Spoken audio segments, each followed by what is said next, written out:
What is up, y'all? Welcome to the Titan Report podcast. My name is Jackson. Welcome to episode number 15. Folks, we had a great episode today of Mr. Easton Freeze, man. What a guy. Good to pick his brain. Talked a lot about Titans football. Talked about his career with ATOZ Sports Nashville. Great group overall. If y'all not checked them out. Big news this week. I kind of told y'all on Tuesday if y'all saw that. And Jarvis Brownlee, Brian Callahan brought all that up in the episode. Than we do. Stay tuned to the 20-minute episode with me and Easton Freeze. What is up, guys? This is the Titan Report podcast. This is the 15th episode. I got my man Easton Freeze, ATOZ Sports Nashville. Welcome on the show. I appreciate you coming on and talking about football today, man. What's going on, dude? I'm happy to be here. Thanks for having me. And we got a busy week and a busy episode to talk to you about today. We have a lot to talk about. Jarvis Brownlee got traded. Brian Callahan stepped down as play calling. We'll kind of break that down. Got some questions for you at the end of the show. But kick off. Titans 0-3, right? This has kind of been a frustrating start to the season, right? Sunday is a big win. These teams both need wins. I know you were there yesterday. Jeffrey Simmons was talking to you guys about in the locker room that the team needs to step up, right?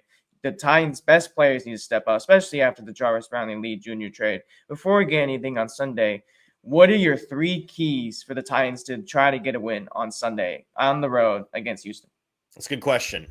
First and foremost, I think that if they can't get a pass rush against, and it's any semblance of a pass rush against this Texans offensive line, then I'm not sure how they're going to do it at all this year. Like, this is you got to show me something here spot for these guys. And I don't think it has to come from the edge group necessarily. I think that Denard Wilson, and he talked about this in his press conference this week, he can do a better job of scheming some guys up with some games on the interior and making sure you're getting some pressure from exotic spots on the perimeter with sending, nickel corners and safeties. And they've got the horses to do that. They've just got to deploy them in the right way. So it doesn't have to even be impressive. Just show that you can put CJ Stroud in some conflict would be number one. Number two, I think it's a big deal that the play calling change kind of goes off without a hitch. So let's just say, Cam Ward and Bo Hardegree working together to get the offense to kind of look the way that it did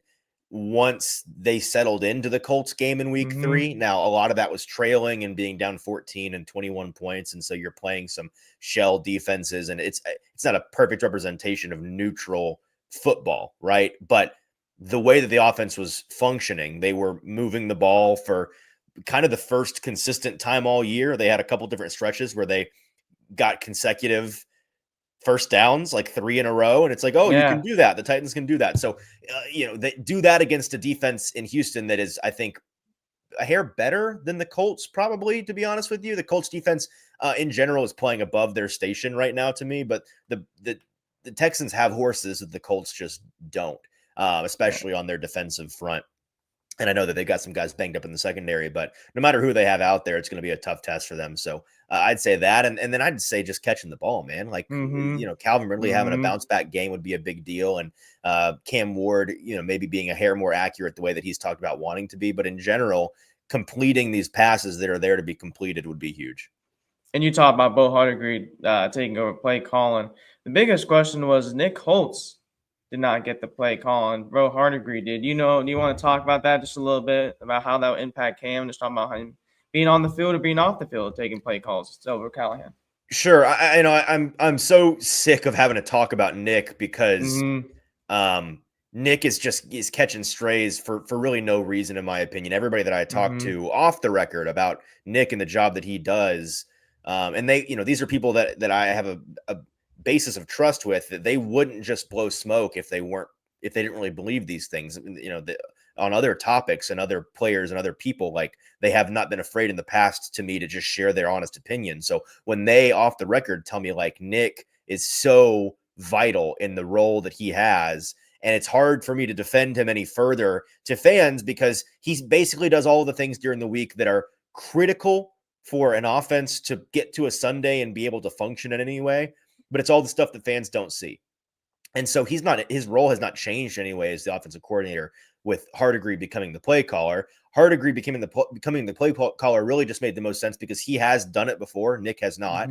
And really more important than that, they've empowered Cam Ward to be so involved in the play calling process and in the process of making checks and changes at the line, that the guy that's most in lockstep with him already in Bo Hardegree as his quarterback coach, him being the one to do that now, be the one that's calling plays for Cam and them being on the same page and them being so close already, just makes sense to me because Hardegree has done it before and because they're empowering Cam to be the driver of this engine. So I understand why they did it the way that they did. And I really don't think that it's this swipe at Nick Holtz that people seem to think that it is.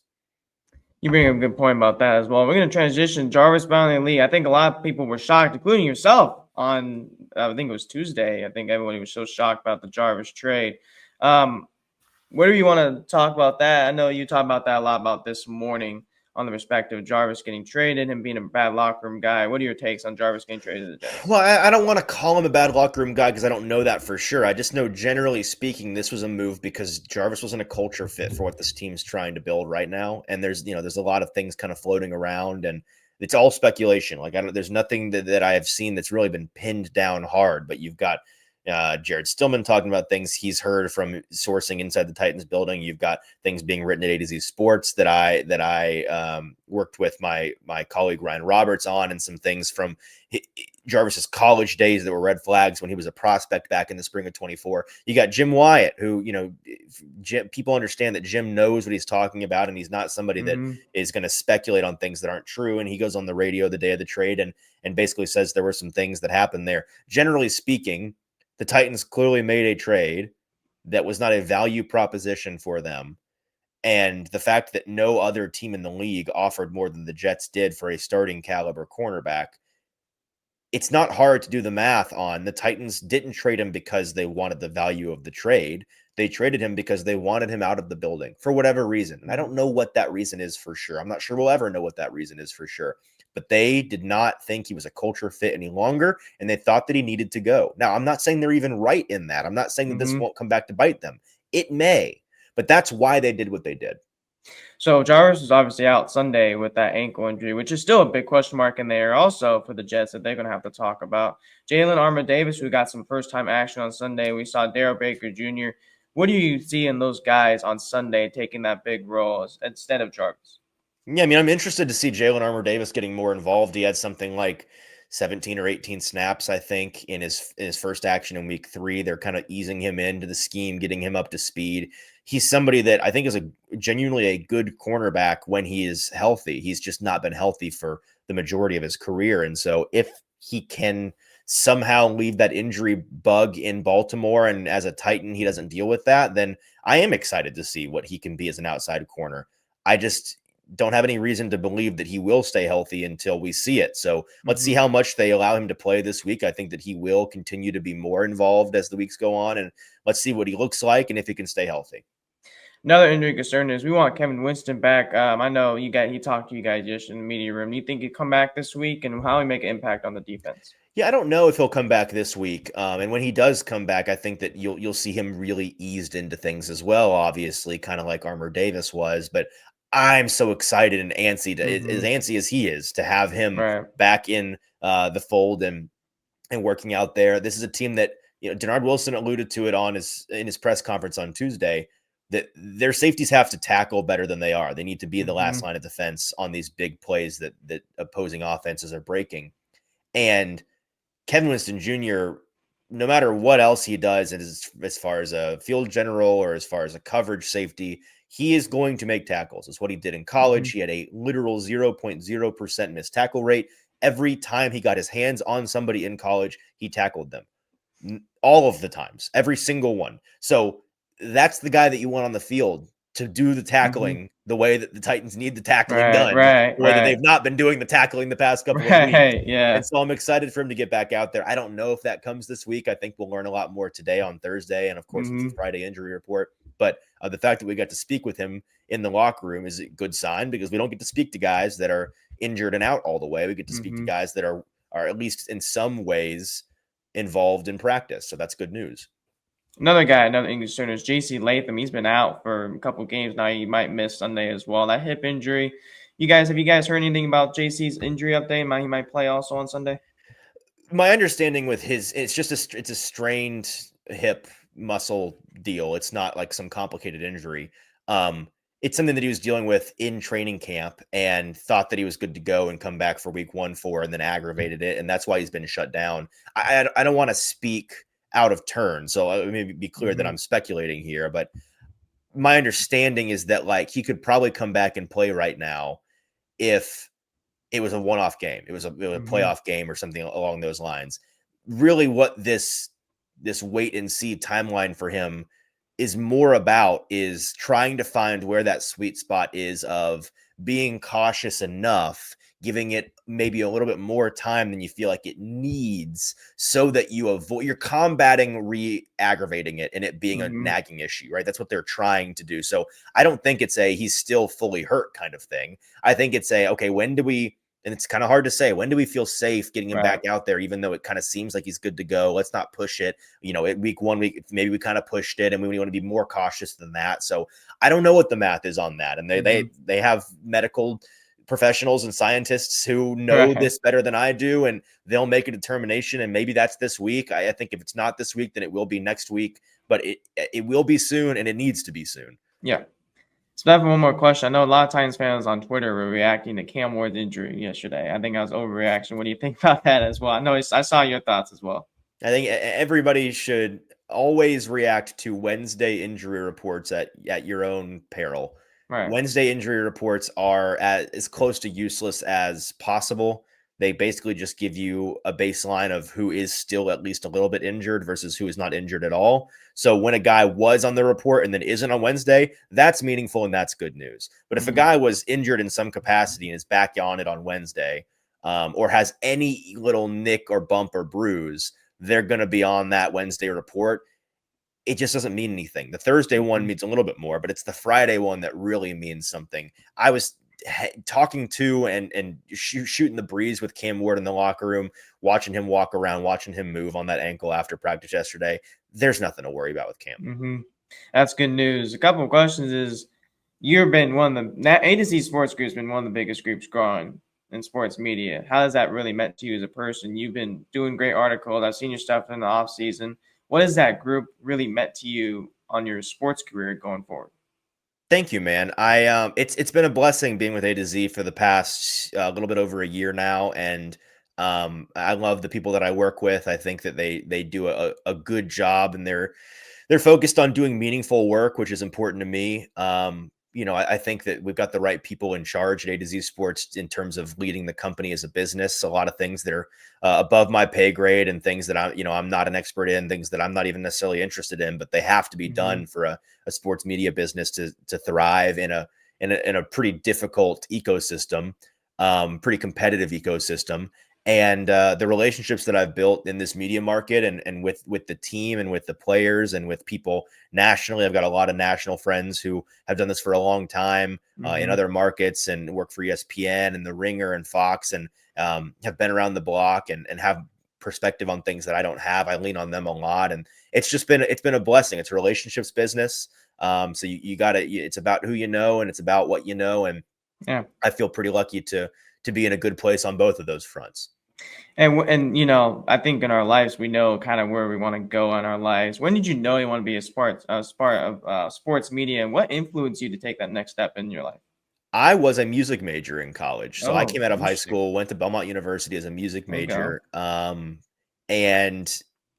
I love music. It's very important in my life. I just quickly realized that music is for me, but music school is not for me, and a career in music is not for me. And you've got to, I mean, being a musician is a tough road. It's a really tough industry, and you've got to live it and breathe it and need it in your life to do it. And I just didn't. I have always loved sports, of course.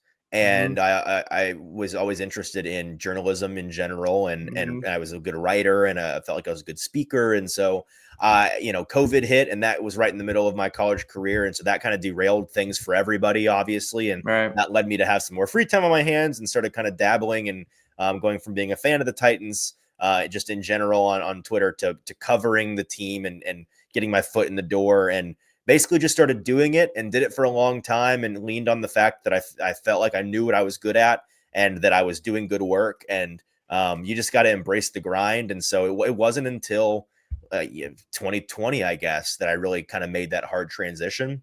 And Mhm. since then, I've been, again, just a real blessing to have the success that I've had. And a couple more questions before we go. What has been your favorite article that you've ever wrote? Oh, that's a good question, man. Because since joining A to Z, I've written so many more than I had before. Mhm. Um, so there's a lot to choose from. Exactly. My favorite article. I mean, probably one of the exclusives that I've been lucky enough to get. So, wrote a couple articles based on my interview with Brian Callahan back in Mhm. January. I got to write a couple really interesting articles from speaking with Titans president and CEO Burke Nihill this summer about the future of the team and the future of the stadium. And so it's probably some of those exclusive things that I've gotten to do. But I also just love writing an article based on talking to the players. So one of Mhm. the more just day-to-day articles that I wrote last year that I really liked was kind of talking about how it's really hard to go from being an offensive lineman in college to being an offensive lineman in the NFL, and Mhm. trying to whittle down what that actually means, because the average fan, myself included, really doesn't understand the offensive line world Mhm. and why a guy can be a stud in college but not in the NFL, and why it takes so long for these guys to come along. And I got some awesome answers from some people that know way more about offensive line play than me, and it led to a story that I felt like took the reader to some places they hadn't been before. So it's doing stuff like that that I find meaningful. And a couple more questions before we let you go here on the Thursday. I appreciate you again coming on the show. Another thing is too, let's talk about some positive. The Titans. What would you tell a Titans fan to be positive about right now? The And let's youth, restart. the youth, Yeah. they are our future. That is the light at the end of the tunnel. No matter what happens with this coaching staff or this front office, all of the things that are some of the older players on the team, everything that is in flux. And there's so much that's up in the air right now about the Titans. Obviously, it's a chaotic place to live. I've been Mhm. living it. I'm not having fun at the moment, but Yeah. the the thing that I think is a steadying reason for optimism for the future, a bright spot for this team. It's the guys. Obviously, it's Cam. Cam is going to Mhm. be the savior of this team. If that is something that, if they are saved soon, it's going to be a Cam thing, because that's the Mhm. nature of quarterback. Um, I also think some of these foundational young guys like J.C. Latham, Mhm. like Chimere Dike, like Alec Ironmanner, I think Kevin Winston Jr., when he gets more involved, I think Gunnar Helm, like, I think these guys have what it takes, both physically on the field, but also between the ears, to kind of establish a culture, establish a foundation for a team to kind of get back up out of the ditch that they're in right now. So just, even on a Sunday where you're getting blown out, you can focus on how those guys are looking good. Another question for you. This one hits me personally as well. You've been doing this for a while. You said you're doing this out of high school. What is your steps to become a sports journal writer? That's There I is know. there is no straight path. You really have to forge your own way. I think the most straightforward path is to go to school and be a journalism major, something Mhm. that I did not do. But really, what I tell people is, whether you go and you get a degree in it, or you get a degree in something completely different, or if you don't get a degree at all. I did not graduate college. I left when Mm. COVID happened, and I don't think I'll ever go back, because I clearly don't need it so far. Yeah. Um, it's about being good at something, knowing what you're good at, knowing what you're not good at, knowing what you can improve about your skill set, and knowing what you can't, and embracing what's in your control. And it's about being willing to grind. It's about being Mhm. willing to do good work and know what is good and what is not, and self scout at all times. Um, so whether you go to school, which I'm not trying to discourage people from going to school, if you feel like journalism school is going to teach you things, teach you skills that you don't already have. But if you're a good writer and you know you're a good writer, if you're a good speaker and you know you're a good speaker, if you're tech savvy and you're a good editor or a good producer, or know how to handle content, or know how to build a social media following, lean into what you know, lean into what you're good at. And above all else, I've buried the lead here. Above all else, focus on establishing relationships, because it is the NFL is a people business, and that Mhm. extends to NFL media, extends to all sports media. Um, it's an industry built on people, and it's about people you know. So be a good person, be an outgoing person, reach out to people in your industry. 5 years ago when I started this in earnest, I did not have a single there's no silver spoon thing with me. I did not have a single connection to anybody in the NFL or in local media. Nothing. I didn't know any of the beat writers. I didn't. The closest thing to knowing somebody was I had sent some DMs back and forth with Mike Herndon. That's it. That was where I started. And now I know everybody of any importance in town covering the Titans. I know a ton of people that are really important nationally at these big corporations. And I have a lot of really valuable contacts that I can lean on. And that is how you build a career in this. If you want to build a career in this, is you get to know the right people and you do the hard work and you do what you're good at.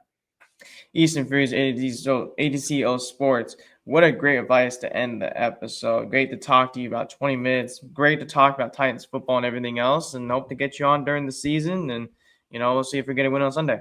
Absolutely, man. Thanks for having me. All right, y'all. So that was a great episode. Easton Freeze, man, a really nice guy overall. It took a lot of time, and it was a really fun episode, personally, in my opinion. One of the most fun episodes I think I've had. And just to learn a lot from him. And, it was a very fun time. So now I won't be here on Sunday. I'm not going to have a show, unfortunately. I'm sorry. I'm going to take some time off this weekend. I'm going to enjoy some family time. I'm going to stay tuned in the game. I'm going to watch some of it. I'll stay tuned as much as I can. But I'm going to be with family and enjoy that time. So no episode for me Sunday. When I fly back, I will do an episode in the middle of the week. Likely on Friday. So stay tuned to that. For next week, we'll break down the Texans and the Cardinals game for October 5th is when the next time the Titans will play the Cardinals. So enjoy this weekend's game. I hope we upset the Texans. And if we do not, next time you see me, will be the game preview. Tighten up, y'all. See y'all next week.